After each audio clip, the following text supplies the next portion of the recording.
মৃত্যুর সময় দেখবেন মানুষ চোখ খুলে তাকিয়ে থাকে, তাকিয়ে থাকে না, চোখ বন্ধ করে দেওয়া হয়। তার রুহটা যে মালাইকা নিয়ে চলে গেছেন সে দেখতে থাকে, রুহটাকে ফলো করতে থাকে।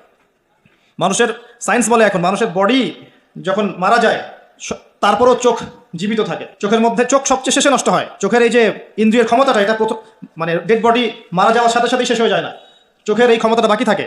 দেখবেন চোখ তাকিয়ে আছে। যদি ভালো মানুষ হয় একটা জান্নাত থেকে সিঁড়ি নামিয়ে দেওয়া হয় এবং সিঁড়িতে করে তার আত্মা চলে যাবে ইল্লিনে ইনশাআল্লাহ। আর খারাপ হলে কোথায় যাবে? সিজ্জিন। এটা বারজাখের জীবন, এখানে আযাব দেওয়া হচ্ছে। মিরাজের রাতে নবী সাল্লাল্লাহু আলাইহি ওয়াসাল্লাম দেখে আসছেন না, সুদখোরের শাস্তি রক্তের নদীতে ফেলে মাথা ফাটিয়ে দেওয়া হচ্ছে। জিনাকারের শাস্তি, সামনে ভালো গোশত আছে এদিকে খারাপ গোশত আছে, পচা গোশত খাচ্ছে। গীবত করে শাস্তি দেখেছেন, এতিমের মাল আত্মসাৎকারী এরকম করে আগুনের দলা খাচ্ছে, বায়ুপথ দিয়ে আগুন বের হয়ে যাচ্ছে। অনেক শাস্তি দেখে এসেছেন। এক শ্রেণীর বক্তার শাস্তিও দেখেছেন, নাউজুবিল্লাহ, আল্লাহ পাক হেফাজত করুন আমাদেরকে। আগুনের কেচি দিয়ে জিহ্বা কেটে দেওয়া হচ্ছে, আগুনের কেচি দিয়ে জিহ্বা কেটে দেওয়া হচ্ছে। সেটা হচ্ছে বলতো, কাজের বেলা কিছু ছিল না। বুঝলেন?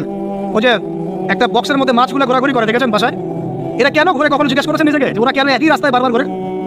হ্যাঁ বলেন। ব্রেইনের ধারণ ক্ষমতা এতটুকুই, ও যে রাস্তা দিয়ে যায় ও ভুলে যায় কোন রাস্তা দিয়ে এসেছে। ওই জন্য প্রতিবার এই রাস্তাকে ওর কাছে নতুন বলে মনে হয়। এত স্বল্প জ্ঞান আল্লাহ পাক ব্রেন তাকে দিয়েছে, কিন্তু তারপরেও সে আল্লাহর অবাধ্যতা করে না, কিন্তু সে আল্লাহর ইবাদত করে, ওই মাছপালার ইবাদত করে।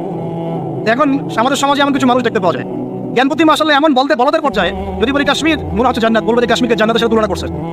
সুবহানাল্লাহ। যাই হোক, আপনাকে যেটা বলছিলাম, যদি এই বিয়ের ডিসিশন আপনি ঠিক রাখতে পারেন, দুনিয়াতে জান্নাতের একটা ফ্লেভার পাবেন ইনশাআল্লাহ। এই সৌভাগ্য নবী সাল্লাল্লাহু আলাইহি ওয়াসাল্লামের হয়েছিল, কারণ তার ঘরে খাদিজা রাদিয়াল্লাহু আনহার মতো একজন স্ত্রী ছিল। সারা দুনিয়া তার বিরুদ্ধে, কিন্তু বাসায় গেলে তিনি প্রশান্তির সাথে থাকেন। এটা নিয়ামত না? আর নূহ আলাইহিস সালাম, সারা দুনিয়ার সাথে লড়তে হয়, বাসায় এসে আবার ওয়াইফের সাথে লড়তে হয়। নূহ আলাইহিস সালামের ওয়াইফ কিন্তু ইমানদার ছিলেন, বুঝছেন দাদা? তো এই যে দুনিয়াতে পরীক্ষা। এখন দেখুন, আপনাদেরকে বলে যাচ্ছি যে রমাদান আমাদেরকে তাকওয়া শিখিয়েছে, মানে আল্লাহ পাকের সমস্ত নিষেধ বর্জন করা। একটা হাদিস বলি, আপনি বুঝতে পারবেন। আল মুমিন, মুমিন মুসলিম, আল মুমিন আল মুসলিম মান সালিমাল মুসলিমুনা মিন লিসানিহি ওয়া ইয়াদিহি, যার হাত এবং জবান থেকে অন্য মুসলিম নিরাপদ থাকে। আর আল মুহাজির, মুহাজিরকে মান হাজারা মা নাহা আল্লাহু আন, আল্লাহ পাক যা নিষেধ করেছেন এখান থেকে সে দূরে থাকে, আল্লাহ নিষেধ থেকে দূরে থাকে।